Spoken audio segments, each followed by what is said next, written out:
గొప్ప ఉజ్జీవాన్ని పొందుకొని ఎంతో ప్రభువు సన్నిధిలో ఆనందించారు గడిచిన సంవత్సరం. దేవుని స్తోత్రం. ఈ సంవత్సరంలో ఈ ఫిబ్రవరి 18వ తారీఖు ప్రారంభించుకుని ఏప్రిల్ మాసం 4వ తేదీ వరకు ఈ కూడికలు జరుగుతాయి. 5వ తేదీ అయితే ఈస్టర్ కార్యక్రమం జరుగుతుంది. దగ్గర దగ్గర 46 రోజులంటే ఆదివారం కలుపుకుంటే 46 రోజులు వస్తాయి.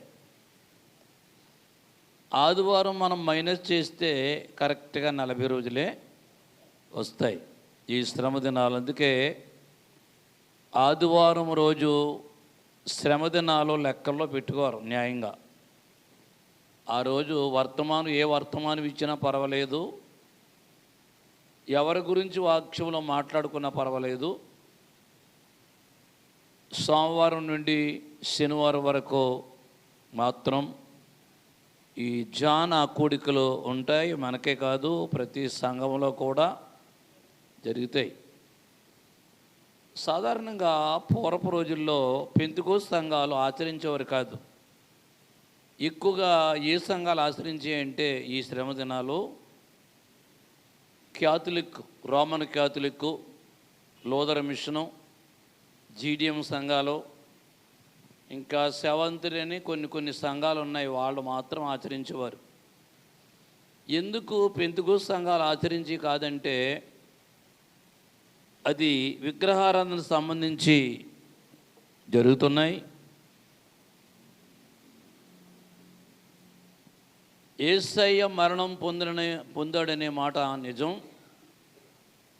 కొన్ని శాఖలు ఎలాగ ఆరాధన చేస్తాయంటే మొత్తం చర్చంతా కొవ్వొత్తులు వెలిగించేసి ఇంకేయో కొన్ని ఏర్పాట్లు, మంత్రాలు ఇలాంటివి ఉంటాయి రోమన్ క్యాథలిక్ సంఘాల్లో. లూథర్ మిషన్లో అంతా ఉండదు, కానీ ఎక్కువ ఆర్సీఎంలో మాత్రం ఈ ఎక్కువగా కనపడుతూ ఉంటాయి, విగ్రహార్థం లేక ఉంటాయి. అందుని బట్టి పెంతెకోస్తు వాళ్ళు దానికి తల వంచేవారు కాదు. పూర్వం మన పెద్దలు ఉన్నారు, పిఎల్ పరంజ్యోతి నాయన్ గారు అనగా, పిఎం సామ్యూల్ గారు అనగా, కేఆర్ డేవిడ్ గారు అనగా, ఇంకా చెప్పాలంటే ప్రారంభ రోజుల్లో యేసన్న గారి సంఘాల్లో కూడా ఇవి జరిగేవి కాదు అసలు. అయితే నాకు కూడా సేవకుచిన కొత్తలో అసలు శ్రమ దినాలంటే నాకు తెలియవు. అసలు ఈ శ్రమ దినాలు ఎందుకు చేయాలో, ఎప్పుడు చేయాలో, దాని టైం ఏంటో కూడా నాకు అసలు తెలియదు. రాను కొంతమంది సేవకులు తప్పులేదండి, ప్రభు శ్రమలు జ్ఞాపకం చేసుకోవడం కదా, అది ఆయన మన కోసం మరణించాడు కదా, చనిపోయాడు కదా, మరణం జయించాడు, లేచాడు కదా, వాళ్ళు చేసినట్టు విగ్రహారాధన చేయం కదా. మనం ప్రభు శిలువను మాత్రమే మనం ధ్యానం చేస్తాం, అందుకు పర్వాలేదు అన్న పద్ధతిలో కొంతమంది మళ్ళీ పెంతెకోస్తు సంఘాలు అందరూ ఈ శ్రమ దినాలు ప్రారంభం చేయడం అనేది జరిగింది. కానీ ప్రతి సంవత్సరం ఒకే డేట్ రాదు దీనికి. ఒక్కో టైంలో మార్చి నెలలో ప్రారంభమవుతాయి, ఒక్కో నెలలో ఫిబ్రవరిలో ప్రారంభమవుతాయి. పోయిన సంవత్సరం ఎప్పుడు ప్రారంభమయ్యాయి? ఆ మార్చి నెలలో ప్రారంభమై పోయిన సంవత్సరం. కానీ సంవత్సరం అయితే ఫిబ్రవరి 18వ తారీఖునే ప్రారంభమయ్యాయి. ఇది యూదుల లెక్కలు మనకు తెలియవు. యూదులు లెక్కల ప్రకారంగా వాళ్ళు జరిగిన విషయాల్ని వెనక్కి ముందుకు లెక్కిస్తా ఆ డేట్ ఇస్తారు మనకి. దేవుని స్తోత్రం, హల్లెలూయా. అందుచేత అవి ముందు జరిగిన వెనక జరిగిన ప్రభువు యొక్క నామాన్ని ఆరాధన చేయటం అనేది మనకు చాలా అత్యవసరం. ఆయన్ని జ్ఞాపకం చేసుకోవాలి. ఈస్టర్ పండుగ గురించి కూడా బైబిల్లో లేదు. గుడ్ ఫ్రైడే గురించి కూడా బైబిల్లో ఉందా? లేదు. మరి మనం జాన్యువరి 1 ఎందుకు జ్ఞాపకం చేసుకుంటున్నాం? క్రిస్మస్ గురించి క్యాలెండర్లో రాస్తాడు, అయితే బైబిల్లో క్రిస్మస్ గురించి లేదని ఆయన జన్మించలేదు అనుకోకూడదు మనం. దేవునికి స్తోత్రం. ఎందుకంటే గుడ్ ఫ్రైడే గురించి పబ్లిక్గా బైబిల్లో లేదు. ఆయన మరణించాడనే మాట గ్యారంటీగా బైబిల్ చెప్పింది. అమ్మా అర్థమవుతుందా? ఆయన మన కోసం మరణించాడనే మాట మాత్రం గ్యారంటీగా చెప్పింది బైబిల్. ఆ మరణించిన రోజునే శుభ శుక్రవారం అని, దాన్ని ఇంగ్లీషులో గుడ్ ఫ్రైడే అని, ఆయన మరణము జయించి లేచింది పునరుత్థాన దినపు రోజని, దాన్ని ఇంగ్లీషులో ఈస్టర్ అని, ఈ విధంగా కొన్ని లెక్కలో వచ్చాయి. దేవుని స్తోత్రం. ఈరోజు ఏమని చెప్తారంటే ఈ మొదటి రోజుని భస్మ బుధవారము అంటారు. చెప్పనమ్మా, అసలు భస్మ బుధవారం అంటే ఏంటి? ఈ భస్మ బుధవారం గురించి అసలు దేవుడు ఏం చెప్పాడు, ఏమి రాశాడు అని చూస్తే, క్రీస్తు శకం 300 సంవత్సరం నుంచి మాత్రమే ఈ భస్మ బుధవారం శ్రమ దినాలు ప్రారంభమయ్యాయి. అంటే 6వ శతాబ్దంలో. ఎన్నో శతాబ్దం ఇది? కాదు, ఇది ఎన్నో శతాబ్దం? ఇది 21వ శతాబ్దం. 6వ శతాబ్దం అంటే క్రీస్తుకు 300 సంవత్సరంలో ఎవరు దాన్ని ప్రారంభించాడంటే రోమన్ చక్రవర్తి, ఆయన పేరు కాన్స్టంటైన్ అనే పేరు గల రాజు ప్రారంభించాడు. ఆయన ఎందుకు ప్రారంభించాడు అని చూస్తే, ఈయన క్రైస్తవ కుటుంబంలో పుట్టాడు. ఈయన తల్లి పక్కా ప్రార్థనా పరురాలు. ఆమె పేరు హోలీ హెలిన్ అనేదో ఉంది, పేరు చక్కటి పేరు ఉంది తల్లికి. అయితే ఇతనికి మాత్రం క్రైస్తవుడు కాదు. ఎవరో కాన్స్టంటైన్ చక్రవర్తి క్రైస్తవుడు కాదు, దేవుడు అంటే ఇష్టపడేవాడు కాదు. వాళ్ళ అమ్మ చెప్పిన మాటను బట్టి ఒకసారి ప్రభువును తలంచుకొని యుద్ధానికి వెళ్ళాడంట. యుద్ధానికి వెళితే యుద్ధంలో సంపూర్ణ విజయం పొందాడు. దేవునికి స్తోత్రం చెప్దాం.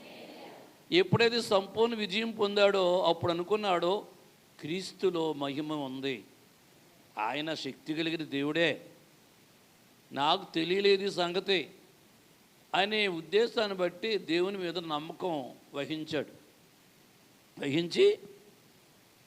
దగ్గర పూర్వకాలం 40 రోజులు జరిగి కాదంట, ఒక్కరోజు 3 రోజులు జరిపించుకునేవారు. తర్వాత 7 రోజులు పెట్టారు.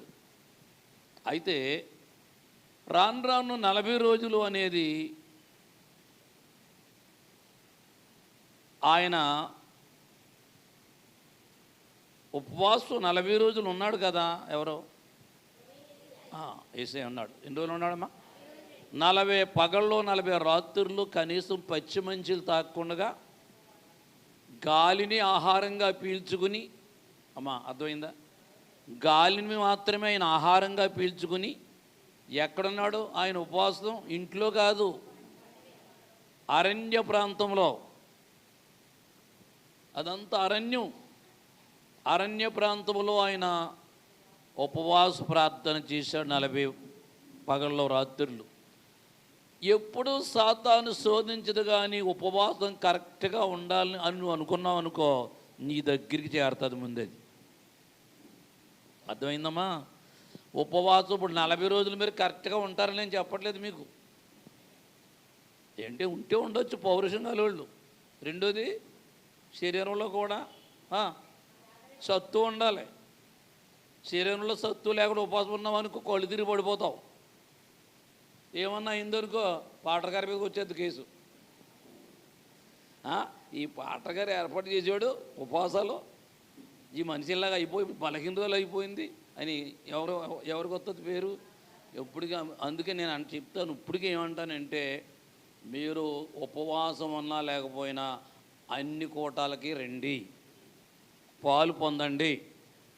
అంతగా ఉండాలంటే గుడ్ ఫ్రైడే రోజున ఫుల్గా ఉండండి, పగలంతా రాత్రి అంతా. లేకపోతే రాత్రులు పగలేదో పని ఉంటుంది కాబట్టి రాత్రులు ఉంటే ఏదో కొద్ది రోజులు ఉండండి అమ్మా తల్లే, ఫుల్గా ఉండి మాత్రం కొంప తీయకండి అని నేను చాలాసార్లు చెప్తూ ఉంటాను. వచ్చిన కొత్తలో ఈ ఋతుపరముల గురించి అనుగ్గా తెగనేసి ఉన్న దగ్గర ఏమండే మీరన్నా చెప్పండి బాబు కదా అంతా. నీరసంగా ఉన్న తలపొడి వస్తున్న తలపొడి ఉపాసం మానట్లేదు, తింటలేదు అసలు అన్నం అని చాలా కూడా పెట్టేసి కూడా ఆయన. ఎప్పుడు ఈవిడ చర్చికి వచ్చిన కొత్తలో నేను కూడా చెప్పాను, అమ్మాయి మీ వెంకటరావు గారు ఎలాగ అంటున్నారమ్మో నా మీద కొత్త కేసు అంచేత ఉపవాసం శనివారం అని ఉప్పు పూటండి అమ్మా, 2 పూటల పొద్దున్నే ఉండకని చెప్పుకోండి. నేను అప్పుడు ఉండేదో మానేదో నాకు తెలుదో, నా దగ్గర మాత్రం లేదు ఉండలేదు నాయన అనేది. మరి దేవునికి స్తోత్రం, హల్లెలూయా. అయితే సాతానుడు దేనికి జడుతాడంటే ఉపవాసానికే జడుతాడు. ఉపవాసం అంటే శుభ్ర పడుకునే నిద్రమని కాదు. మరి ఉపవాసం ఉన్నవాళ్ళు ప్రార్థనలో ఉండాలి, బైబిల్ పఠనంలో ఉండాలి. బైబిల్ చదవాలి, తర్వాత ప్రార్థనలో ఉండాలి. అప్పుడే నువ్వు ఉపవాసం ఉన్న దానికి ఫలితం ఉంటుంది, లేకపోతే ఫలితం ఉండదు. దేవునికి స్తోత్రాలు చెప్దాం, హల్లెలూయా. ఈ విధంగా దీని గురించిన కొంచెం చరిత్ర అనేది ఉంది. ఆ తర్వాత చరిత్ర ఈ శ్రమ దినాల గురించి బుక్స్ కూడా వచ్చాయి. చాలామంది పుస్తకాలు కూడా ప్రింట్ చేసి రాస్తున్నారు. అనుభవం కలిగిన దైవ సేవకులు, అనుభవం గల వాళ్ళు, బైబిల్ పండితులు రాస్తున్నారు. ఉపవాసం ఎలా చేయాలో, ఎప్పుడు చేయాలో, ఏ విధంగా ఉండాలో. కొంతమంది ఏమంటారంటే ఉపవాసాల్లో నీసు మాంసాలు తినకూడదు, జోడు తొడకూడదు. ఏం తొడకూడదు? జోడు తొడకూడదు, ఉపవాసం ఉండకూడదు. కాదు, కాయగూరలే తినాలి, చేపలు తినకూడదు, మాంసం తినకూడదు. అయిపోయిన తర్వాత ఫుల్గా తినేది మాంసం. అసలు సంగతి మనుషుల సంగతిలో చెప్తున్నాను మీకు. అయితే నేను చెప్పేది ఏంటంటే వాక్య ప్రకారంగా ఉపవాసము నీవు ఉండేది తినాలనుకుంటే నువ్వేమైనా ఇసుకు తినొచ్చు, కాయగూరలే తినాలని లెక్కలు లేవు దానికి. అది మనం పుట్టించాం. ఎవరమ్మా?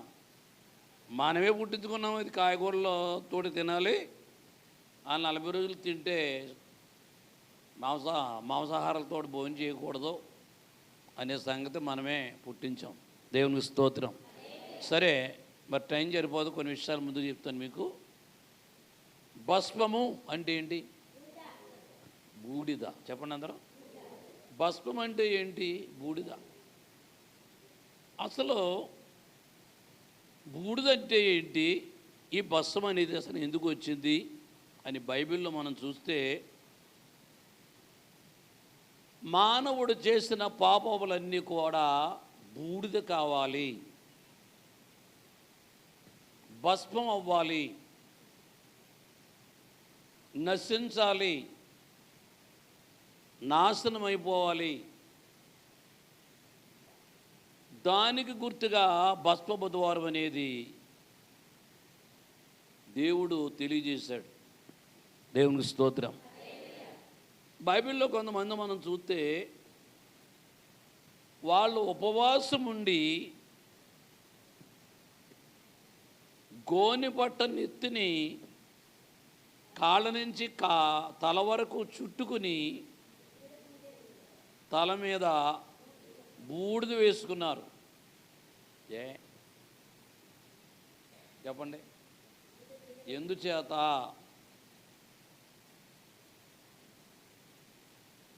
విధేయతకు తగ్గింపుకేది గుర్తు. దేవుని స్తోత్రం, హల్లెలూయా. ఈ రోజున మనము బూడిద వేసుకోవాలి అని చెప్పట్లేదు దేవుడు. ఈ రోజున మనకి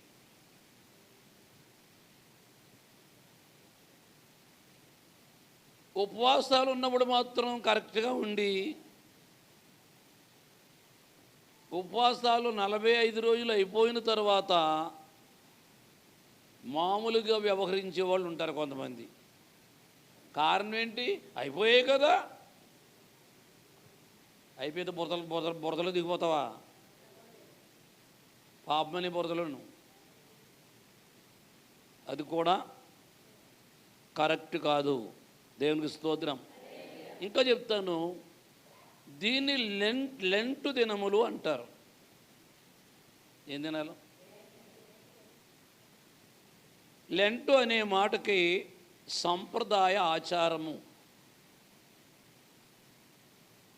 ఈ ఉపవాసాలు ఒక ఆచారం అయిపోకూడదు. ఆత్మీయంగా మనం ఆచరించాలి తప్ప శారీరకంగా ఆచరించకూడదు. అంటే అర్థమైంది మీకు?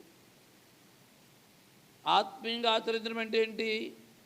నీ అంతరంగము పవిత్రంగా పరిశుద్ధంగా ఉండాలి. శారీరకంగా మాత్రం టిప్ టాప్ బట్టలు వేసుకుని, ఓ బైబిల్ చేత్తో పట్టుకుని, 2 కీర్తన ముక్కలు చేత్తో పట్టుకుని చూసేవాళ్ళకి వేషధారణ చేయకూడదు. ఈ వేషధారణ గురించి మత్తయి సువార్త 6వ అధ్యాయంలో ప్రభువే చెప్తాడు. ఇప్పుడు తీయొద్దు చెప్తాను నేను. దేవునికి స్తోత్రం. ఉపవాసము చేయనప్పుడు నీవు గదిలోకి వెళ్ళి తలుపు వేసి రహస్యమందు చూస్తున్న నీ తండ్రికి రహస్యంగా ప్రార్థించు అన్నాడు. అంటే ఏంటి? ఎందుకు తలుపు ఏమన్నాడు? తలుపు వేయకుండా ఉంటే బయట గొడవ నీకు వినబడుతుంది. నీ పిల్లలైనా కేకేతారు, నీ భర్త అయినా కేకేతాడు, పక్కన చుట్టమైనా కేకేతారు, ఏదో పని ఉండి. తలుపు వేసుకున్నాం అనుకో, ఇవి లేదులే వెళ్ళిపోతారు పక్క అవతల కాళ్ళు. ఇంకో సంగతి, తలుపు వేసుకున్నప్పుడు నీకు ఎవ్వరూ కనపడరు. ఎందుకు ప్రార్థన చేస్తున్నావో దేవుడే కనబడతాడు నీకు. ఆయనని మాత్రమే నీ ప్రార్థన వింటాడు. దేవుని స్తోత్రం. హల్లెలూయా. ప్రార్థన చేసేవారు మనసు గందరగోళంతో నిండి ఉండకూడదు, ఖాళీగా ఉండాలి. ఎలా ఉండాలమ్మా? పాత్రను శుభ్రంగా ఖాళీగా కడిగే కదా మనం అందులో మనం అన్నం పెట్టుకునేది. ఇంగ్లాండ్లో పెట్టుకుని ఎవరి భోజనం పెట్టుకోరు కదా. అలాగే వాక్యముతో మన హృదయాన్ని మనం ఏం చేయాలంటే, ఈ 40 రోజులు ఎందుకు దేవుని సన్నిధికి రావటం? వాక్యంతో నీ హృదయాన్ని కడుక్కోటానికి.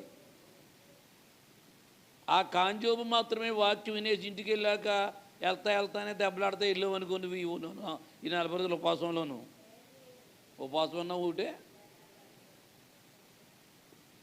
దేవుణ్ణి మాత్రం మోసం చేయకూడదు. మనం చేతులేదు దేవునికి స్తోత్రాలు చెప్తాం. ఈ దినాలకి వసంతకాలం లేక చిగుర్చుట అని పేరు. లెంట దినాలంటే మొట్టమొదటిది వసంతకాలము లేక చిగుర్చుట అని పేరు. దేన్ని వసంతకాలం అంటారు? రైట్. చూసారా, నువ్వు ఉండాలి. అసలు చెట్లు ఎప్పుడు చిగురుతాయి మీకు తెలుసు, చూస్తున్నారు అలాగా. ఆ వసంతకాలంలో చెట్లు ఏం చేస్తాయి? చిగురుస్తాయి, పోతాయి. మామిడి పూతలు పోతాయి చూడండి. ఇక్కడ ఉన్న మామిడి ఒకటి మన చచ్చితనంగానే అది పూసేసింది. దానికంటే లో ఉంది అవతల ఒకటి, దాని పూతలేదు. చూసారా? పొద్దుడు చూడండి వచ్చి ఆరారికి వస్తారు కదా, అది చెట్లు దానికి చూడతారు. అది దీనికంటే లోవుగా ఉంది, ఆకులున్నాయి చాలా ఉన్నాయి కదా, దానికి ఏమో ఏది లేదు, పూతలేదు. చెప్పాలంటే ఎన్ని దెబ్బలు తినేసిందో మీ చెట్టుది. ఈ సంక్రాంతి కాలంలో కొమ్మలరికి ఎదర ప్రభల కోసం ఇక పెద్దలో మూడైపోయింది. అయినప్పటికీ కూడా అది ఏం చేస్తున్నాడు? చిగురుతుంది. మన బతుకులు ఎలా ఉండాలి? వాడి వీడిని తగ్గొట్టేసిన, నరికేసిన, మాటలతో చెప్పించేసిన, చెప్పండి, పూర్తి చేయండి. ఏ విధంగా మాట్లాడి నిన్ను కైమా చేసినట్టు చేసేసినప్పటికీ కూడా నీవు ఫలిస్తానే ఉండాలి. అది ఆ చెట్టు మనకు మాదిరి. చెట్లు మాదిరి చూపిస్తున్నాయేమో మనకే. దేవుని స్తోత్రం. ఒక కన్ను గడియార మీద వేదనంగా టైం ఎంతవరకు వెళ్ళింది? ఎందుకంటే 9 గంటలకల్లా కరెక్ట్గా పంపిస్తాను. అలాగైతేనే రోజు వస్తారు మీరు. చేతులు దేవుని స్తోత్రాలు చెబుతాం. హల్లెలూయా. ఇంకపోతే అట్టలాది వారు వచ్చినప్పుడు మన వాళ్ళు ఏం చేస్తారు? ఎందుకంటే మనకు అది కూడా లేవు. ఎక్కడ చూసారండి ఎత్తేటి గవర్నమెంట్ కూడా వచ్చేస్తాం పుట్టే మీరే వాళ్ళు కూడా మీరు నరికేశారు మొత్తం, ఏడుతో నరికేశారు మొత్తానికి. ఉన్నాయా? కానీ ఈతాకు ఖర్జూరం మట్ట సేమ్ ఒకేలాగానే ఉంటాయండి. ఏమట్ట ఈతాకు ఖర్జూరం చెట్టు మీరు ఎవరైనా చూసారా? ఖర్జూరం చెట్టు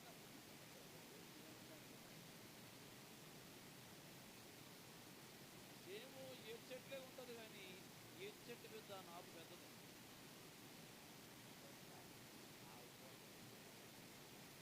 కలిసిపోమంటే కలిసిపోతారు. కలిసిపోమంటే మొత్తం కలిసిపోతారు. దేవుని స్తోత్రం. ఈత చెట్టు కానీ కాయల మీద ఖర్జూర కాయలు చాలా పెద్దది. అన్నతో అంటే నీళ్ళు పట్టుకుంటూ ఉంటారు కదా, అక్కడక్కడ ఒక ప్యాకెట్ అన్న జాంతో ప్యాకెట్ పట్టుకుంటూ చాలా పెట్టుకున్నాయి పళ్ళు. అయితే ఈ చెట్టు అంత పెద్ద ఉంటుంది, కొత్త మీద సేమ్ ఆ చెట్టు ఉన్నట్టే ఉంటుంది. ఏది ఖర్జూర చెట్టు ఉన్నట్టే ఉంటుంది ఈ చెట్టు కూడా. దేవుని స్తోత్రం. అయితే ఆకులు మనోళ్ళు తెలియక పడచేస్తున్నారు, కానీ ఎండిపోతేని ఎండిపోయిన ఆకులన్నీ ఒబ్బడి చేయాలంట. ఎండకి ఎండిపోతాయి కదా, పచ్చిగా కడతాం మనం అక్కడ ఈ కిటికీ కానీ ఆ కిటికీ కానీ బయట కానీ. అదేంటి ఏ చెప్తున్నానంటే చరిత్రను రాసి పెట్టాడు, అది చెప్తున్నాను మీకు. అది ఎండిపోయిన ఆకుల్ని జాగ్రత్త చేయాలంట. ఆకులు జాగ్రత్త చేసి అప్పుడు ఆకులన్నీ బూడి చేయాలంట, కాల్చాలి. బూడి చేసి అంటే ఎందుకు బూడి చేయాలంటే, ముందు మీకు ఏం చెప్పాను? బస్సు బుధవారం చెప్పాను కదా. బస్సు బుధవారం అంటే ఏం చెప్పాను? బూడిద.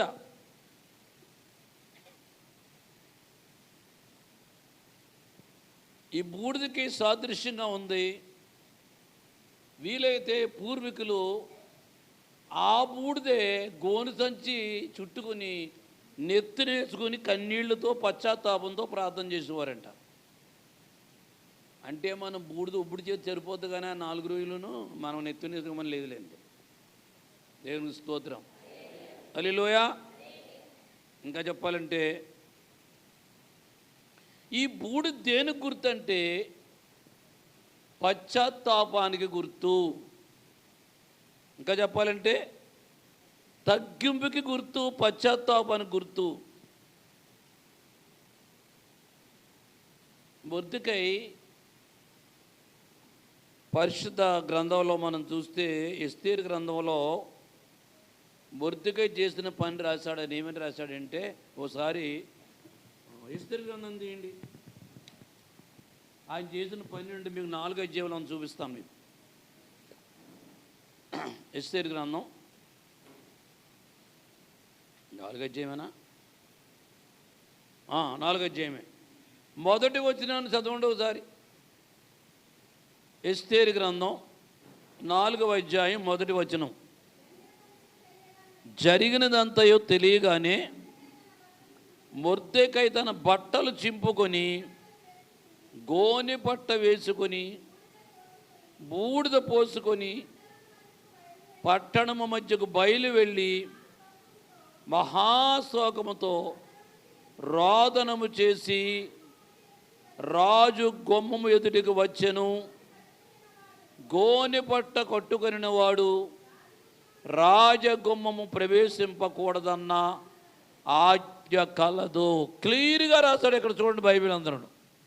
ఒకసారి స్తోత్రం చెప్తారమ్మా, గట్టిగా చెప్తారా? ఉపవాసాలు 5 రోజులు 6 రోజులు అయిపోలే, మొదటి రోజే కదా. గట్టిగా చెప్పండి మళ్ళనే. హల్లెలూయా. ఇప్పుడు బాగున్నారు మీరు. ఎక్కడా అమ్మాయి? నువ్వు దారిలో కూర్చోగా ఎదురుకొచ్చాయి. గ్రేసు నువ్వే. రూలు అంటే రూలే, అక్కడ అక్కడ కూర్చోవద్దు, ఎదరికొచ్చాయి. అది పోనీ అక్కడనే కూర్చో, బాగుంది ఇప్పుడు. ఎందుకంటే దారిలో కూర్చోవడం అది మంచి పద్ధతి కాదు. బోల్డ్ కాళ్ళు చచ్చినండా కాళ్ళే. చేతులెత్తి దేవునికి స్తోత్రాలు చెప్దాం. హల్లెలూయా. మొర్దెకై తన బట్టలు చింపుకొని ఏమంటే ఏం చేశాడు? ఎప్పుడు చేస్తున్నాడు ఇది? దేవుని ప్రజలైన ఇశ్రాయేలు జనాంగము లేక యూదులు శోషను కోటలో ఆ ప్రాంతంలో చాలా ముప్పు వచ్చి పడ్డది వారికి. ఈ ముప్పుని తీసుకొచ్చింది ఎవడంటే హామాను. క్రైస్తవులందరూ చంపబడాలి, హతం చేయాలి, చంపేయాలి అని ఒక కొత్త జాతిని పుట్టించాడు హామాన్. ఇప్పుడు మనకు ఒకడు బయలుదేరాడు. ఇలాగే ఎవడాడు? బోడిగారి ఆలోచనలు అయ్యాయి. ఇప్పుడు ఈ క్రైస్తవుడు అన్నవాడు కనబడకూడదు, ఎక్కడున్న వాళ్ళని ఏరేయాలి. ఒకవేళ దేవుడు ఆణీరేతాడే ముందు తెలియదు. అందుకే దేవుడు చెప్తున్నాడు, భలేగా ఉంది అంతా సరదాగా తింటాకుంది ఉంటాకుందని సరదాగా ఉండక మీరు పశ్చాత్తాపంతో ప్రార్థన చేయండి అన్నాడు దేవుడు. దేవునికి స్తోత్రాలు చెప్దాం. హల్లెలూయా. ఎక్కువ శాతం ఇప్పుడు వ్యాధులు రోగాల గురించి కాదు ప్రార్థన చేయవలసింది మనం. రోగాలు ఎలాగ వస్తాయి? దేవుడే తగ్గింతాడు, స్వస్థపడతాడు, పోతాయి. కానీ ఇది కనుక నిజంగా వచ్చిందనుకో, నేను చర్చిలోకి వెళ్ళేవారు, ప్రార్థన చేయనివారు, సాక్ష్యం చెప్పనివారు, చాలా వచ్చేది. అది నిజంగా వచ్చిందంటే దేవుని స్తోత్రం. ఆ రోజున ఎస్తేరుని పట్టుకుని దులిపేశాడు. పట్టుకుని ఎస్తేరుని. ఎవరినే? మీ ఇద్దరిని కాదు, మీరు ఉన్నారు కదా ఎదరకొచ్చిన ఎస్తేరులు. ఎస్తేరు, ఒకవేళ ఇందుకే రానివయ్యావేమో నువ్వు, జాగ్రత్త. ఒకవేళ అంతఃపురలో ఉన్న నాకేంటి అనుకున్నావేమో. రక్షించేది దేవుడు తన ప్రజలు ఎలాగైనా రక్షిస్తాడేమో, కానీ నువ్వు మాత్రం ఈ భూమి మీద చేలా శ్రమలు అనుభవిస్తావు. అందుకు ఇది పోవాలంటే నీ ఉపవాసం ఉండి ప్రార్థన చేయాలి 3 రోజులు. దేవుని స్తోత్రం. అలాగా అన్నప్పుడు ముసలోడా నీకేం పని ఉంది, నీ పని నేను, నీ మాట ఎందుకు వింటాను నేను అనలేదు. ఏమా ఇప్పుడు పడి చూడలేదు ఏమందరు? ఓ ముసలిదాన నీకేం వచ్చే, నాకు అంతా తెలుసును, నేను రాజ్యంలో ఉన్నాను, ఏమో అయిపోదు నాకెందుకు రాణి. నేను ఎవరో రాజు పేరు ఎవరు? అహస్వేరోజు భార్య అని తిరగట్లేదు మీకు. అహస్వేరోజు భార్య అని నేను. ఏ రోజు? ఉప్పు రోజు కాదు. ఏబోయ్ పూజారి పలకండి ఈ మాట. అహస్వేరోషు అనండి. అందరు వెళ్తున్నారా? గట్టింగ్ మీద చేతి తీసుకుని మొత్తం చదువుతాం. ఎందుకు పలికిందనమ్మా? మీకు రావాలని చెప్పండి అందరూ సరే. అహస్వేరోషు, అది పర్లేదు చెప్పారు. ఏవో మొగళ్ళు చెప్పండి. మీకు తిరగట్లేదా ఈ డోర్లు? అహస్వేరోషు చెప్తున్నారా? ఏ అమ్మ బుర్రలేక అన్నారు అయితే. సర్లే, టైం పాడవుతుంది. దేవుని స్తోత్రాలు చెప్దాం. హల్లెలూయా. గోను పట్ట పెట్టుకున్న ఓడు రాజు ఆస్థానంలోకి వెళ్ళకూడదంట అసలు. శాసనం. కానీ నా గోను పట్టు కట్టుకుని బూడిదని ఎత్తున ఎదురు వెళ్ళిపోయాడు. బహుశా అనుకుంటారు చాలామంది, తిట్టేసి ఉంటారు ఎవరిని మొద్దుకైని. చూసేవాళ్ళకి ఎలా కనబడ్డాడు? పిచ్చోళ్ళే కనబడ్డాడు. ఏమంటే నెత్తిన గోను పట్టు వేసుకుని బూడిద వేసుకుని లోపలికి వెళ్ళిపోతాను ఎవరైనా ఏమంటారండి? అనరా? పిచ్చోడే అంటారు. కానీ ఆయన బాధ తెలదాం. ఎవరికి? అగస్వేరోష్ గారికి ఉన్న బాధ వీళ్ళకి తెలదు. ఆ బాధను బట్టి చాలా వేదన పడ్డాడు.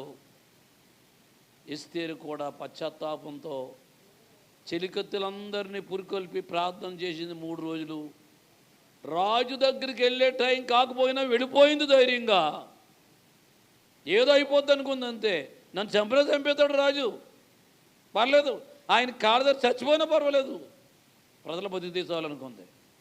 పట్టుదలండి అది. దేవుని స్తోత్రం. అంచేత గోని పట్టు అనేది చుట్టుకుని ఎప్పుడు బూడి చల్లుకున్నారు అంటే ఒక ప్రమాదం అనేది పొంచి ఉన్నప్పుడు, ఒక ఆపద అనేది రాబోతున్నప్పుడు, ఒక కీడు అనేది సిద్ధంగా ఉన్నప్పుడు ఈ ప్రార్థన చేసేవారు ఎవరు? పాత నిబంధన కాలంలో. దేవునికి స్తోత్రాలు చెప్దాం. హల్లెలూయా. ఇప్పుడు ఆ పని చేయవలసిన పని లేదు. కానీ పశ్చాత్తాపడి నీలో ఏ తప్పిదాలు జరిగినా నీవు ఒప్పుకోవాలి. ఏదో కూర్చొని నిలబడడం కాదు. నీలో ఏమైనా పొరపాటు ఉన్నట్టుగా దేవుడు చూపిస్తే, నీ జీవితంలో పొరపాటు ఉంటే, పచ్చాక్కి నిండిపోయినాక్కి తేడా ఉంది. పచ్చాక్కి కాలుతాం, ఎండిపోయినాకే కాలుతుంది. మనము ఎండినాకు వలె కాలుపోటానికి రెడీగా ఉండాలి దేవుని దగ్గర. దేవుడికి స్తోత్రం. పచ్చాకులేక మనము ఉండకూడదని దేవుని లేఖనం మనకి గుర్తు చేస్తూ ఉంది. చేతుల దేవునికి స్తోత్రాలు చెప్దాం. హల్లెలూయా. ఇక్కడ ఎందుకు బూడిద చేసుకున్నారనే దానికి 2-3 మాటలు చెప్పిన వాక్యాన్ని ముగిస్తాను. బైబిల్ గ్రంథం అందరూ కూడా కొన్ని విషయాలు చూద్దాం. ఆదికాండం పరిశుద్ధ గ్రంథంలో ఆదికాండం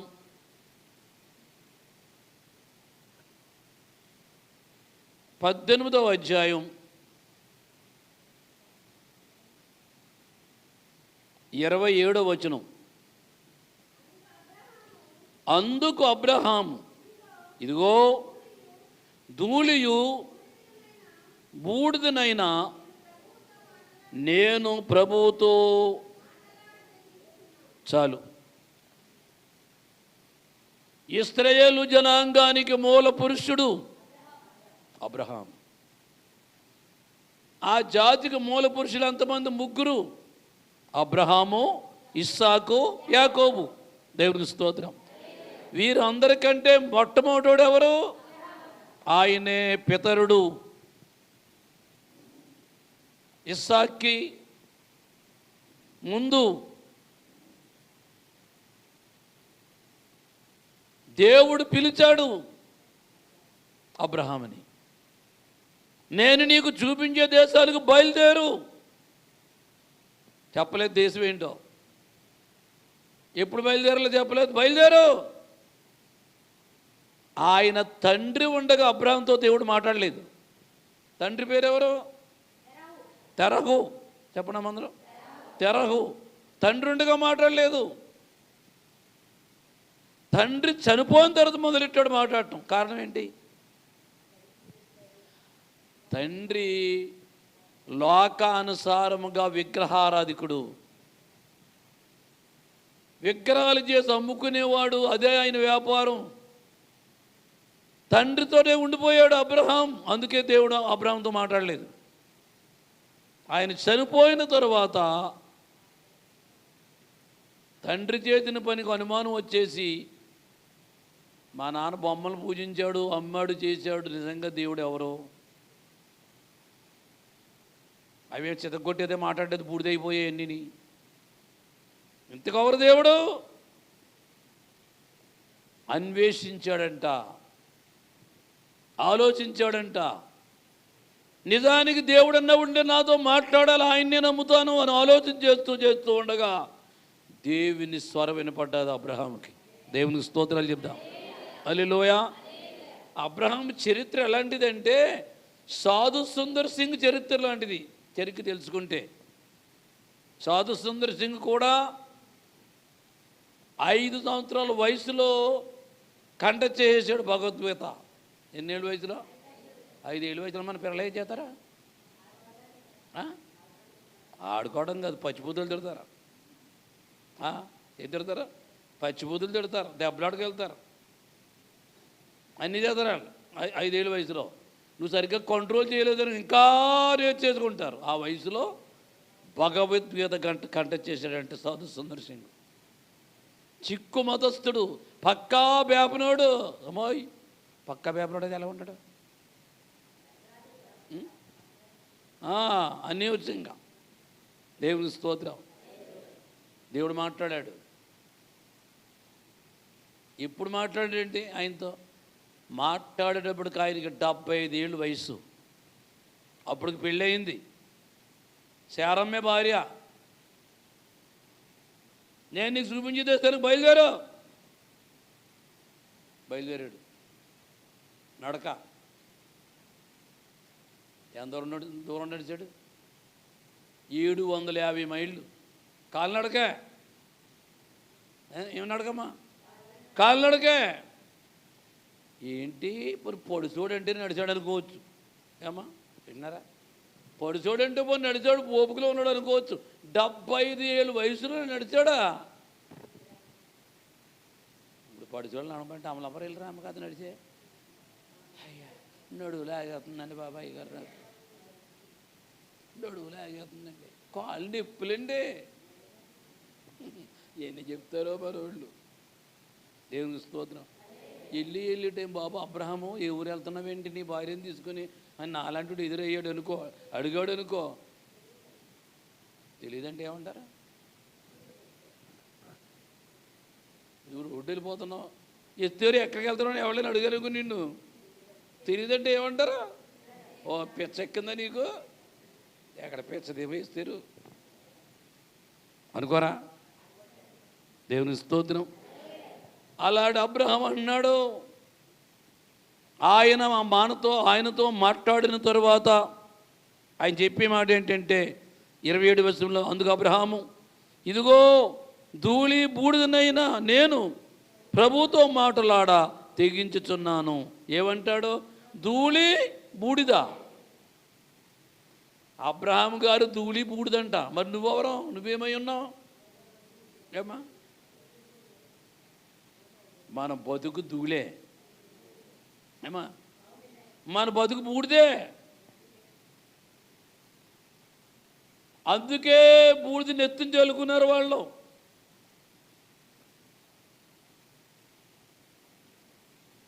సాదృశ్యంగా అబ్రహాం చెప్పేస్తున్నాడు ఇక్కడ, ధూళి బూడిద. మనిషి బ్రతుకు ఎలాంటిది చెప్పనా? ఆస్తిపాస్తులున్నా, బంగారం ఉన్నా, వెండి ఉన్నా, డబ్బు ఉన్నా, ఖండబలం ఉన్నా, ఆస్తి బలం ఉన్నా, నువ్వు మాటకారు అయినా, నువ్వేదో బలవంతురాలు అయినా, దేవుడు అంటున్నాడు నీవు బూడిదివే, నువ్వు ధూళివే, ఏమి లేదు నీలో. ధూళిగా బూడిదిగా ఉన్న నీవు నన్ను చేర్చుకుని నా మాట వింటే బలమైన జనాంగంగా నేను నిన్ను చేస్తాను. దేవుడికి స్తోత్రాలు చెప్తాం. అబ్రహాముతో దేవుడు చెప్పిన మాట అదే, నీవు బలమైన జనాంగం అవుతావు. 4 ప్రక్కల నీ సంతానమే ఉంటుంది. ఎన్ని పక్కలమ్మా? ఏమా? 4 పక్కల నీ సంతానమే. తూర్పు నువ్వే ఉంటావు, పడవన్నే, దక్షిణాన్ని, ఉత్తరాన్ని నువ్వే ఉంటావు. అబ్బా ఎంత గొప్ప ఆస్తులేదు ఇది. దేవుడికి స్తోత్రం. ఇంత అధికారం కావాలంటే కూడా ఎన్ని కోట్లు కావాలమ్మా? ఏమొద్దు. ఈ సౌకర్యం అంతా కొనేయాలంటే ఎన్ని కోట్లు కావాలి? సౌకర్యం ఏమొద్దులే, ఇంకా గున్నెపల్లి వెళ్ళొద్దు, ఇంకా ఓన్లీ సౌకర్యం. ఏమా? ఎన్ని కోట్లు ఉండాలి? ఆ రోజులన్నీ కోట్లు కాదులే, ఆ రోజుల్లో సౌకాయ. దేవుని స్తోత్రం. అందుకే బంగారం కంటే బాగా పెరిగిపోయి రేట్ ఏంటి? భూమి అంటు. దేనికంటే? అందుకే సరిహద్దులు దెబ్బలాట్లు వచ్చానా? ఎందుకో ఇప్పుడు అగో బెతులు వచ్చేసింది నీదే, సగం అడుగు వచ్చేసింది నీదే. నరుక్కున్నారండి. ఇలాంటివి వస్తుంటే నేను నరుక్కుని పొడుచుకు చచ్చిపోతున్నారు. ఎవరు? అన్నదమ్ములేంటి, తోడుకోడలేంటి, అక్క చెల్లెలేంటి, భయంకరం. దేవుడు అంటున్నాడు, నువ్వు పట్టుకెళ్ళేది ఏది లేదురా. ఒరే బాబా, అమ్మా నువ్వు అట్టుకెళ్ళేది ఏది లేదు, నువ్వు కొనుక్కున్నదంతా ఇక్కడే ఉంటుంది. నువ్వు బతికినన్నాళ్ళు సమాధానంగా ఉండు నలుగురితో పాటు. దీనికోసం పరిగెట్టి దెబ్బలాడికి వెళ్ళిపోయి లేనిపోయిందంతా తెచ్చుకొని ఊళ్ళంతా గాయాలు చేసుకోక అన్నాడు దేవుడు. చేతులెత్తి దేవునికి స్తోత్రాలు చెప్దాం. టైం అయిపోతుంది. ఇంకో మాట వాక్యంలో చూద్దాం. యోబు గ్రంథంలోకి రండి. ఇప్పుడు యోబు గ్రంథం, ఇంతకీ బూడిద గురించి మీతో మాట్లాడుతున్నాను ఈ రాత్రి నేను. యోబు గ్రంథం 42వ అధ్యాయం. యోబు గ్రంథం 42వ అధ్యాయము 6వ వచనం. కావున నన్ను నేను ధూళిలోను బూడిదలోను. ఎక్కడ పశ్చాత్తాపడుతున్నాడంటమ్మా యోబు? తీసారా బైబిల్? ఇంకా మా తల్లులు అక్కలు ఇంకా తిరిగేతనే ఉన్నారు. యోబు గ్రంథం ఎక్కడుందో తెలుసమ్మా? అది కాండం పక్కన కాదు, కీర్తనల పక్కన ఉంటుంది. తీసారా అందరూ? చదవమ్మా. కావున నన్ను నేను అసక్కించుకొని ధూళిలోను బూడిదలోను. ఎక్కడ పడ్డాడంటే ఈయన? ధూళి బూడిద, అక్కడ పడిపోయి పశ్చాత్తాపనంతురాడంటే అక్కడ. అంటే ధూళి బూడిద దేని గుర్తు? ఇప్పుడు పశ్చాత్తాపాన్ని గుర్తు. కోటేశ్వరుడు తాత యోబు.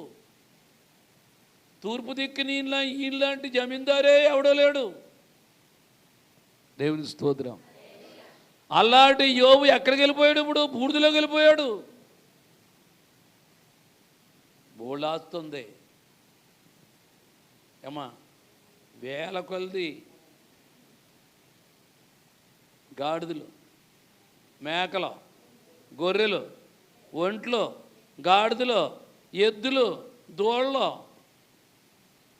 నేను అనుకుంటాను ఒకసారి, ఇన్ని ఉన్నాయి కాదా మరి, షాళ్ళు ఎన్నిసార్లు కట్టుంటుంటారంట ఆయన. ఏమా, ఎడ్లకి ఎన్ని వందల శాళ్ళు ఉంటాయి, గాడిదలకి ఎన్ని వందల శాళ్ళు కట్టుంటాడు. నేను అనుకుంటాను ఈ ఏంటి, ఈ దోళ్ళకి, ఎద్దులకి, ఈ గాడిదలకే కొన్ని వేల ఎకరాలు ఉండి ఉంటాయి అనుకుంటాను నేను. వాటిని సద్వినియోగం చేసి చూసేవాళ్ళు ఎంతమంది ఉండాలి? ఎంతమంది కూలోళ్ళు ఉన్నారు? ఎప్పుడు లెక్కట్లేదంట కూలోళ్ళు అసలే. ఏమన్నా కూలోళ్ళు ఎక్కట్లేదండి అసలు. వాళ్ళు ప్రతిరోజు కూలి ఎంత వెళ్తుంది? మీరు చెప్పలేండి. దేవుని స్తోత్రం. ఈ జాండ పొట్ట కోసం రోజంతా కష్టపడతావు, మళ్ళీ పక్కెళ్ళి ఇంకుతావు, అక్కడ ఇంకో పని చేస్తావు, మళ్ళీ అది అయిపోతుంది, మళ్ళీ ఇంకో పని చేస్తావు. మళ్ళీ ఎందుకు వచ్చింది నీ బతుకు? గుట్టుకనకపోతే అక్కడ నీ ప్రాణం ఏమవుతాప్పుడు నీ పని? సంపాదించుకొని కొట్టుకోకో. నీ ప్రాణమే నీకు గ్యారంటీ లేదు. దేవుడు నీకు ఎంత అంత తృప్తిపడి బతుకు, ఆ డబ్బులు వాడుకొని. దేవుడికి ఇచ్చి దేవుడికి నువ్వు తినేది నువ్వు తిను. స్వార్థంతో బ్రతక్కో, అదే దేవుడు చెప్తున్నాడు. దేవునికి స్తోత్రం. ఎంతో ఉంది యోబుకి. ఎక్కడ కూర్చున్నాడు? వెళ్ళి బూడిదలో కూర్చున్నాడు వెళ్ళి. కారణం ఏంటో చెప్పనా? ఇవన్నీ దేవుడు ఎందుకు పెట్టాడండి? ఒరే మనుషుడా, నీ బతుకంతే. అందుకే ఆ బూడిద తొలగిందిరాక నేను వచ్చాను భూలోకానికి. ధూళిని తొలగించి నిన్ను బంగారంగా చేయడానికి వచ్చాను భూలోకాన్ని నేను. ఎవరో? యేసయ్య. దేవునికి స్తోత్రం. అందుకే కదా ఈర్ష, ద్వేషం, పగ కొరడాల వలె తయారై కొట్టాయి ఆయన వీపుని. ఆ వీపుని చెట్లు కొట్టేశాయి, మేకులుగా చేతుల్లో దిగిపోయాయి, మేకులుగా 2 కాళ్ళలో దిగిపోయాయి.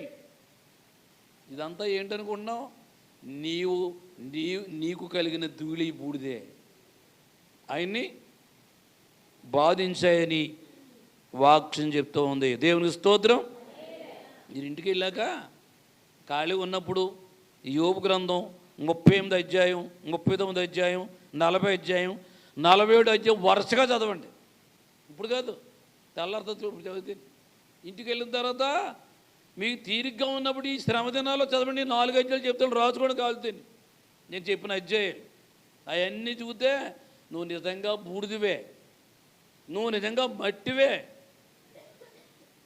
పశ్చాత్తాపంతో ఎంత వేదనతో రాసాడంటే 44 అధ్యాయాలను యోబు. లక్షాధికారి మెళ్ళ తిరిగిపోతాయి ఇంకా ఆ అధ్యాయాలు చదివితే. భూస్వామి కూడా ఎందుకు పని చేయకుండా అయిపోతాడు? ఎందుకంటే యోబుని మించిన భూస్వామి లోకలు ఎవడో లేడు. ఉన్నాడా?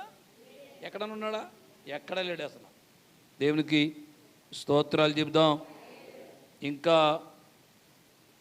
యెషయా దగ్గరికి వెళ్తే మనం ఒకసారి చూడండి. యెషయా గ్రంథం ముగించడం ఏమవుతుంది కదా, నేను ముందుకు వెళ్తున్నాను. ఇంకా 40 రోజులు చాలా విషయాలు ఉన్నాయి, చాలా విషయాలు చెప్తాను మీకు. నేనే కాదు, కొన్ని రోజులు యేసేపు కూడా మాట్లాడతాడు కొన్ని విషయాలు. చూడండి, యెషయా గ్రంథం 6వ అధ్యాయం. యెషయా గ్రంథం 6వ అధ్యాయం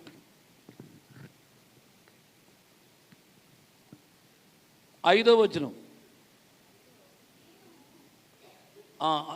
అయ్యో, నేను అపవిత్రమైన పెదవులు కలవాడను, అపవిత్రమైన పెదవులు గల జనుల మధ్య నివసించువాడను, నేను నశించి తిని, రాజును సైన్యములకు అధిపతి యెహోవాను. ఇదంతా ఏంటో తెలుసా మీకు? అమ్మా, పశ్చాత్తాపం, వేదన. ఎందుకంటే చాలా జ్ఞానం గలవాడు యెషయా, బాగా చదవరు, విద్యావంతుడు, రాజకుమారుడు. చెప్పాలంటే రాజకుమారు వంశంలో పుట్టాడు.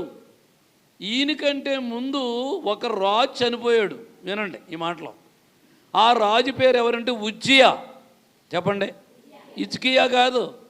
చెప్పండి, ఉజ్జియా అనే రాజు చాలా బలవంతుడు, చాలా తెలివైనోడు, చాలా రాజ్యం ఉంది. వద్దంటే 52 సంవత్సరాలు పరిపాలించాడు ఆయన రాజ్యాన్ని. అలాంటి బలవంతుడైన రాజు ఒక్క వ్యాధితో చనిపోవడం ఒకరోజు. ఆ వ్యాధి ఏంటో చెప్పనా? కుష్టు అనే వ్యాధి. చెప్పండి, ఏ వ్యాధి? కుష్టు అనే వ్యాధితో చనిపోయి. ఎందుకు చనిపోయాడు కుష్టు వ్యాధితో? దేవుని మందిరానికి వెళ్ళి బలేద్దామని చూశాడు, అర్పణ. అప్పుడు కొంతమంది రాజులు అన్నారు, ఉజ్జయా, నీవు మందిరానికి వెళ్ళి బలేటకు నువ్వు సరిపోవు. నీ పనేంటి? రాజువే, నువ్వు పరిపాలించడమే నీ పని. బలర్పించే పని ఎవరిదంటే యాజకుల పని. అది ఎవరి పని? యాజకుల పని. యాజకుడే చేయాలి. నువ్వు వెళ్ళకూడదు అక్కడికి అని చెప్తే ఉక్రేషంగా వెళ్ళిపోయాడు. కోపం ఎంత ప్రమాదం తెచ్చిపెడుతుంది వినండి ఈ వాక్యాన్ని బట్టి. కోపంగా వెళ్ళిపోయి బలిపీఠం మీదకి వెళ్ళిపోయి బలర్పించేస్తున్నాడు. అకస్మాత్తుగా కుష్టు అనే వ్యాధి వచ్చేసింది. కుష్ఠరోగం ఉన్నవాడు బలిపీఠం మీద ఉండకూడదు. అయితే ఆ కుష్ఠరోగంతో చనిపోయాడు. ఎవరో? ఉజ్జియా. ఇదంతా చూశాడు ఎవరంటే యెషయా. అప్పటికి యవనస్తుడు. ఎవరు?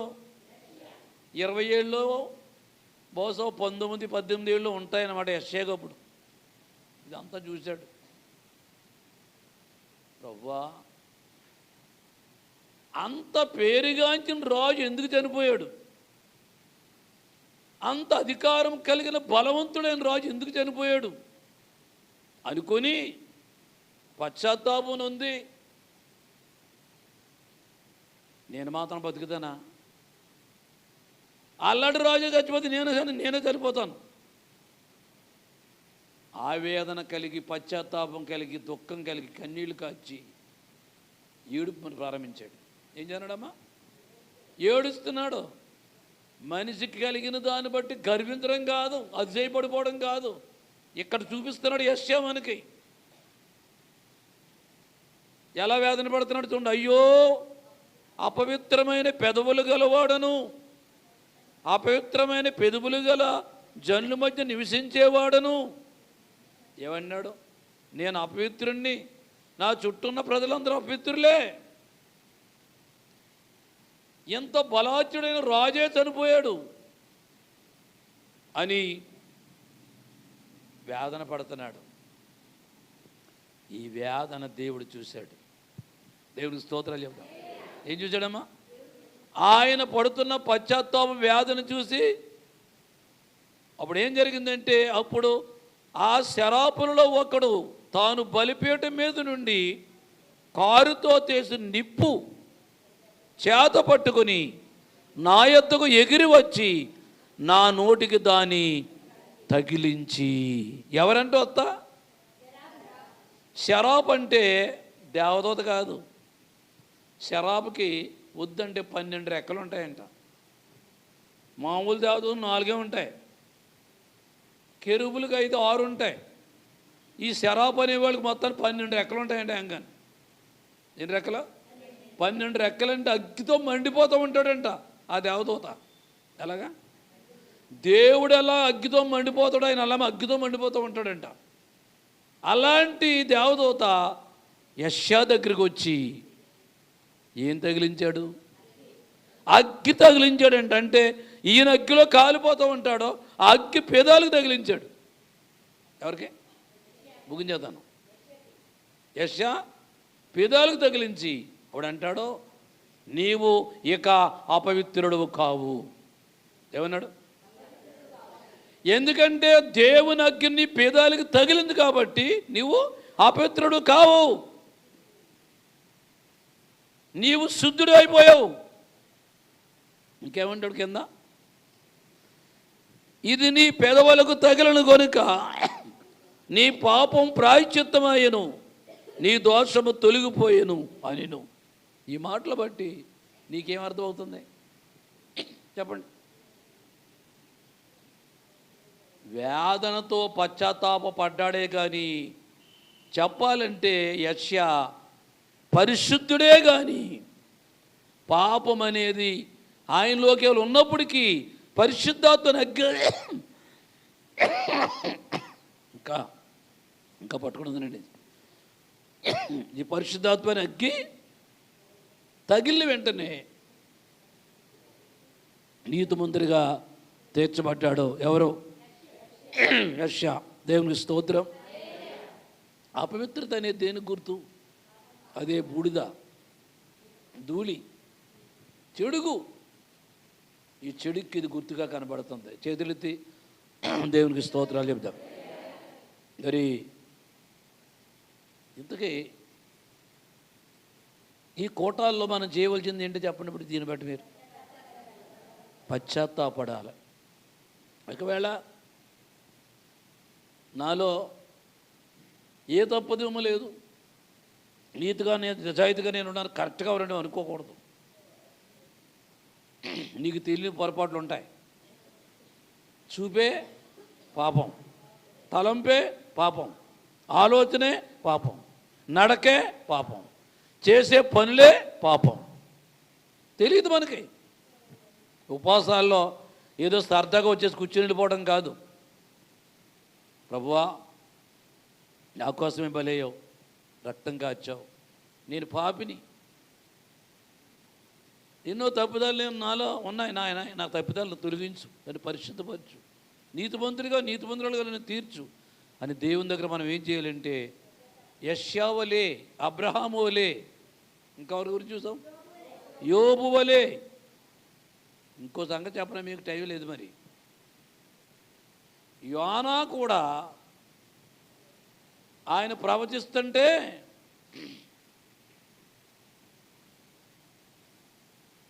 రాజు మంచి పని చేసి రాజు సింహాసనం దిగిపోయాడంట. పశ్చాత్తాపడ్డాడంట. నిజమా? చదివిపోలే మీరు ఎలా తోన్నారు తెల్లమ్మల్లాగా చదవాలి. బైబిల్ ఉన్నవాడు చేతులు దేవుని స్తోత్రాలు చెప్దాం. నీ బతుకు నడిపించేది బైబిలేనమ్మా. వాక్యమే నడిపించదు నిన్ను. వాక్యం లేకపోతే మన బతుకే లేదు అసలు. వాక్యాన్ని తోడే ఉండాలి, ప్రార్థన ఉండాలి. చేతులెత్తి దేవునికి స్తోత్రాలు చెప్దాం. హల్లెలూయా. రాజు సింహాసనం నుంచి కింద దిగిపోయాడు. ఇక్కడ ఎన్ని రోజులు ప్రకటించాడో యోనా చెప్తారు మీరు. 40 పగళ్ళు 40 రాత్రులు ప్రకటించాడు అక్కడ. అంటే నెల మీద 10 రోజులు ఆయన ప్రకటిస్తే 150,000 మంది పశ్చాత్తాపం ఉందారండి అక్కడ. ఎక్కడ? ఆ నీనో పట్టణంలో ఉన్నవాళ్ళు 150,000 మంది పశ్చాత్తాపం ఉంది. రాజు కూడా సింహాసనం దిగిపోయి కన్నీళ్లు కాచాడంట. దేవునికి స్తోత్రం. హల్లెలూయా. మరి ఉపవాసంలో నువ్వు చేయవలసింది ఏంటి చెప్పనా? నీ భర్త మారకపోతే ప్రార్థన చేయాలి, నీ కొడుకు మారకపోతే ప్రార్థన చేయాలి, నీ కూతురు మారకపోతే నువ్వు ప్రార్థన చేయాలి. మార్పు చెందులు నీ బంధువులు ఉన్నారు, చాలామంది అన్నయ్యలు ఉన్నారు, తమ్ముళ్ళు ఉన్నారు, ఉన్నారా? అక్కలు ఉన్నారు, చెల్లెళ్ళు ఉన్నారు, మేనత్తలు ఉన్నారు, మేనమావులు ఉన్నారు.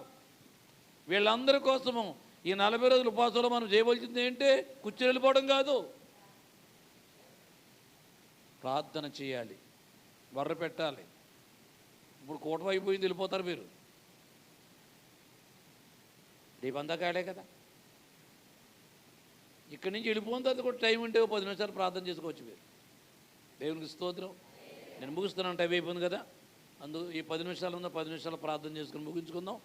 రేపు ఎల్లుండో కూడుకుంటాం కాబట్టి రేపు బస్వ బుధవారం గురించి చెప్పను. ఇంకా నేను అయిపోయింది అది. బస్వ బుధవారం ఇవ్వాలి కాబట్టి ఈవేళ చెప్పాను కొన్ని విషయాలు. ఈ బస్వ బుధవారంలో మిగిలిపోయి కూడా చాలా విషయాలు ఉన్నాయి. వీలైతే తర్వాత వచ్చే కాలంలో చూద్దాం.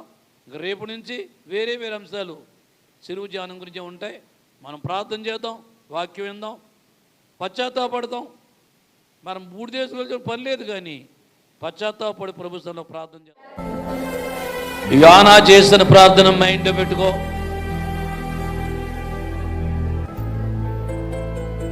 యెషయా చేసిన ప్రార్థన మైండ్లో పెట్టుకో. పశ్చాత్తాపడ్డారు, వేదన పడ్డారు, కన్నీళ్లు కార్చారు, దుఃఖించారు. వాళ్ళకేమీ లోటు లేదు. యెషయా రాజకుమారుడు, అన్నీ ఆయనకు ఉన్నాయి, ఆయనకేమీ లోటు లేదు. అబ్రహాం గారు కూడా ఏ లోటు లేదు, యోనాకు కూడా ఏ లోటు లేదు. అయితే పశ్చాత్తాపంతో, కన్నీళ్లతో, వేదనతో బాబాల దగ్గర పిల్లలు పోయి ఆవేదనతో ప్రార్థన చేస్తున్నారు.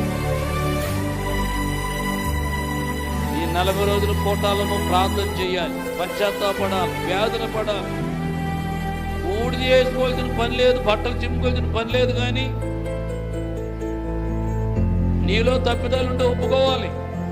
నీ బంధువులు, నీ రక్త సంబంధులు ఎవరో మారకపోతే వారి కోసం నువ్వు ప్రార్థన చేయాలి. నీ ప్రార్థన వింటాడు, దేవుడు నీకు సమాధానం ఇస్తాడు. ప్రేరేపణ కలిగిన వారు ఒక్కళ్ళు లేక 2 ప్రార్థన చేయనమ్మా. ఇస్తారు ప్రార్థన చేయి. అందరూ కూడా కళ్ళు మూసుకుని ప్రార్థనలో ఎక్కి విందాం.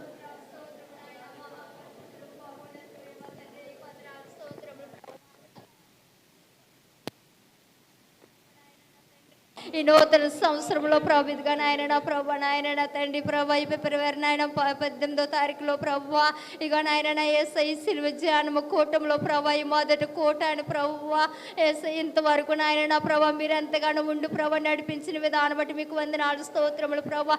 ఈ మొదటి కూటంలో ప్రభు ఇదిగా నాయన నా యేసు మీ దాసులను పెట్టుకుని ప్రభు మాకు కావచ్చిన మాటలు ప్రభు అబ్రహాము ఎలాగ తగ్గించుకుని ప్రభు యేసు సన్నిధిలో మా ఆయన ప్రార్థించారు చేశారో ప్రభు మేము మాకు దయన తెలియజేసినందుకు నీకు వందనాలు స్తోత్రములు ప్రభువా. ప్రభుగా నేను సిలువ ధ్యానము కూటంలో నాయన వచ్చి వెళ్ళిపోవటము కాదు కానీ ప్రభువా అయా తగ్గించుకుంటే జీవితాలు మాకు దయచేయండి ప్రభువా. ఒకరి వేడల ఒకరు నాయన ప్రేమ కలిగి నాయన సమాధానముగా ఉండటానికి నాయన ప్రభువా నాయన యేసయ్యానికి స్తోత్రములు ప్రభువా. నాయన కొంతమంది భక్తుల జీవితాలు ప్రభువా మాకు తెలియజేసి ఉన్నారు తండ్రి, మీకు వందనాలు స్తోత్రములు ప్రభువా. అయా యోబు ఎలా తగ్గించుకుని ప్రభువా, అయా బూడిది పోసుకుని ప్రభు గోనె బట్టి కట్టుకుని ప్రభు ఎలాగే నీ ఎదుట ఎలా ప్రార్థించాడో ప్రభు అటువంటి జీవితము ప్రభువా. నాయన మా సంఘంలో చిన్నలకి పెద్దలకు వృద్ధులకి బాలులు మీకు దయచేయండి తండ్రి, నీకు వందనాలు స్తోత్రములు ప్రభువా. ఇంకా నాయన ఇదిగో ప్రభువా నాయన ఎంతగానో తండ్రి యెషయా కూడా తగ్గించుకుని ఎలా ప్రార్థించాడో ప్రభువా. యేసయ్య మొదటి కూటంలో ప్రభు కొంతమంది భక్తుల జీవితాలు ప్రభువా మాకు తెలియజేసినందుకు మీకు వందనాలు స్తోత్రాలు ప్రభువా.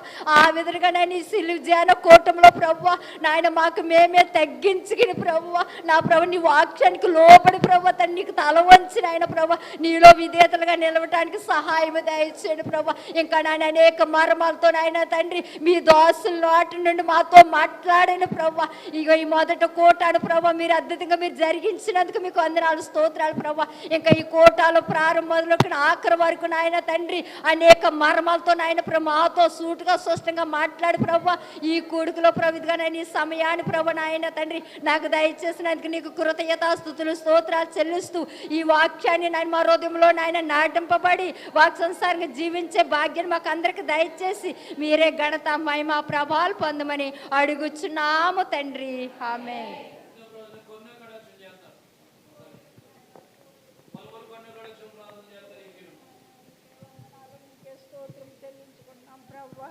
దేవా నీకే వందనాలు, నీకే స్తోత్రం చెల్లించుకున్నాం నాయన. ఇది గడిచిన దినములన్నీ కూడా కాచి కాపాడి ప్రవ్వా ఈ మొదట సిలువ ధ్యాన కూటంలో ప్రవ్వా మమ్మల్ని అందరినీ నువ్వు సమకూర్చినందుకు నీకు వందనాలు స్తోత్రాలు చెల్లించుకున్నాం ప్రవ్వా. ఇదిగో నా తండ్రి 40 దినములు కూడా శ్రమ దినాల్లో ప్రవ్వా నాయన ప్రతి ఒక్కరము ప్రవ్వా మా యొక్క తప్పిదాలు మా యొక్క పొరపాట్లు నాయన సరి చేసుకుని ప్రవ్వా నాయన యోబు ఎలాగైతే ప్రవ్వా గోను బట్ట కట్టుకుని నా తండ్రి నీ స్తోత్రము నాయన బూడిద పోసుకుని ప్రభు ఎలాగైతే నా ప్రభు నాన్న అంగలార్చాడో ప్రభు అటువంటి జీవితం ప్రతి ఒక్కరికి నాకు నువ్వు దయచేయండి నాయన. యేసయ్యా నీ స్తోత్రము నాయన, స్తోత్రము నా ప్రభు ఎంతగానో బలపరచండి బాబు నీ స్తోత్రము నాయన. నాయన మా నడకలు మా పడకలు మా స్థితిగతులు ఎలాగున్నాయో ప్రభు మేము పరిశీలించుకుని ప్రభు నీ స్తోత్రము నాయన యథార్థమైన జీవితము కలిగి ప్రభు నాయన నిన్ను ఘనపరిచేవారిగా నిన్ను మహింపరిచేవారిగా మేము ఉండటానికి ప్రభు సహాయం చేయమని అడుగుచున్నాం తండ్రి నీ స్తోత్రము నాయన. మా పాపముల నిమిత్తము నాయన నువ్వు కొట్టబడి ఉన్నావు ప్రభు నాయన. మా దోషముల పట్ల నువ్వు ఎంతగానో దూషింపబడి ఉన్నావు నాయన నీ స్తోత్రము నా ప్రభు. ఎంతగానో ప్రభు నాయన మా తప్పుదాలు మా పొరపాట్ల వల్ల తండ్రి నాయన నువ్వంతా రక్తం కార్చి ఉన్నావు తండ్రి నీ స్తోత్రము నాయన, స్తోత్రము యేసయ్యా. నువ్వెంతగానో మాకు పాలు పంచుకోవడానికి ప్రభు నాయన నీ రక్తమంతా దారబోసి ఉన్నావు యేసయ్యా నీ స్తోత్రము నాయన. నీకైతే మేము లోబడి జీవించడానికి సహాయం చేయండి నాయన. విరిగి నలుగురు హృదయంతో ప్రార్థించడానికి ప్రభు పశ్చాత్తాప కలిగిన మనసును మాకు అందరికీ అనుగ్రహించు ప్రభు అని స్తోత్రము నాయన. ఏక మనసు ఏకాత్మ కలిగి ప్రార్థించడానికి నా తండ్రి నీ స్తోత్రము నాయన. ఎంతగానో నీ శక్తిని ఇవ్వాలని ప్రతి ఒక్కరికి దయచేయమని అడుగుతున్నాను ప్రభు నాయన. ఆత్మ లేని వారిగా కాకుండా నా తండ్రి నీ పరిశుద్ధాత్మ శక్తి కలిగిన ప్రభు నీ సన్నిధిలో అంగలార్చడానికి సహాయం చేయండి నాయన. నీ స్తోత్రము నా ప్రభు. నీ దాసులు కూడా నిలబెట్టుకొని ప్రభు మా హృదయాలు కావలసిన వాక్యాన్ని కూడా మీరు ఎంతగానో బయలుపరిచినందుకు నీకు వందనాలు నీ స్తోత్రాలు ప్రభు. నీ వాక్యం ద్వారా మా హృదయాలు సరి చేసుకునడానికి సహాయం దయచేయండి నాయన. ఇనేసి విడిచిపెట్టడం కాదు ప్రభు, వాక్యానుసారమైన జీవితం కలిగి ప్రభు నాయన. అలాగే ఏలియా వలె నా ప్రభు ప్రార్థించడానికి యోబు వలె ప్రార్థించడానికి ప్రభు సహాయం చేయమని నా తండ్రి అడుగుచున్నాను ప్రభు నీ స్తోత్రము నాయన. నీ దాసులను ఇంకా నువ్వు బలపరచండి, నీ దాసులకు మంచి ఆరోగ్యము దయచేయండి నాయన. నాయన నీ వాక్యం చెప్పుచుండగా నా ప్రభు మీరంతగానో ఏడాంతల ఆత్మతో నాయన ఎత్తుపట్టుకోండి నాయన నీ స్తోత్రము నా ప్రభు. అలాగే నీ దాసురాలను కూడా మీరు బలపరచండి, మంచి ఆరోగ్యము దయచేయండి నాయన. అలాగే నా ప్రభు యశ్విని కూడా మీరు ముట్టు స్వస్థపరచండి, మంచి ఆరోగ్యము దయచేయండి.